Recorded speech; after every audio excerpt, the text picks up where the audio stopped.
உங்களை பொறுத்த வரைக்கும் பிசினஸ் பண்றத வந்து பெஸ்ட் நினைப்பீங்களா இல்ல ஜாபுக்கு போறத வந்து பெஸ்ட் நினைப்பீங்களா? நான் வந்து சின்ன வயசுல இருந்தே பாத்தீங்கன்னா பிசினஸ் மோட்டிவ்ல தான் எனக்கு ரொம்ப ஜாஸ்தி.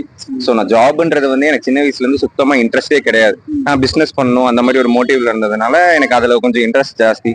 பட் ஒருவேளை இப்ப அப்பாவோட பிசினஸ் இல்லைன்னு வைங்களேன், இன்னைக்கு வந்து பாத்தீங்கன்னா யாருமே வந்து ஸ்டார்ட் அப் பண்றதுக்கு யோசிக்கிறாங்க. இப்ப பிசினஸ் வைஸ் யாருமே வந்து புது பிசினஸ் எடுக்கணும் ஒண்ணு பண்ணணும் அப்படின்னு முயற்சி பண்றதுக்கு எல்லாருமே யோசிக்கிறாங்க. பட் வந்து இன்னைக்கு இருக்கிற சுச்சுவேஷன்ல வந்து அப்படிதான் இருக்கு. ஆனா மோஸ்ட் ஆஃப் த டைம் நம்ம வந்து ஒரு ஸ்டார்ட் அப் பண்ணணும், நம்ம கெரியரை டெவலப் பண்ணணும்னு நினைக்கும் போது யாருமே வந்து ஒரு ரிஸ்க் எடுக்கணும், இந்த ஸ்டெப்பை நம்ம வந்து இன்னொரு இடத்துக்கு கொண்டு போகணும் அப்படின்னு நினைச்சு யாரும் பண்றது இல்ல. எல்லாம் என்ன நினைக்கிறாங்கன்னா ஒண்ணு பண்ணோம்னா நமக்கு இப்படி ஆயிரும். நீங்க சொன்னீங்க யாருமே வந்து ரிஸ்க் எடுக்க வந்து தயாரா இல்ல அப்படின்னு வந்து சொன்னீங்க. நீங்க எப்படி பிசினஸ் பண்றதுக்கு வந்து ரிஸ்க் எடுக்க வந்து தயாரானீங்க? நான் வந்து பாத்தீங்கன்னா இப்ப எங்க அப்பா வந்து பிசினஸ் பண்ணிட்டு இருந்தாங்க. ஸோ அதுல வந்து கொஞ்சம் இன்ட்ரெஸ்ட் ரொம்ப இருந்ததுனால சரி பண்ணுவோம், நம்ம அப்பா பிசினஸ் எடுத்து பண்ணுவோம் அப்படின்ற மாதிரி எனக்கு ஒரு ஐடியா.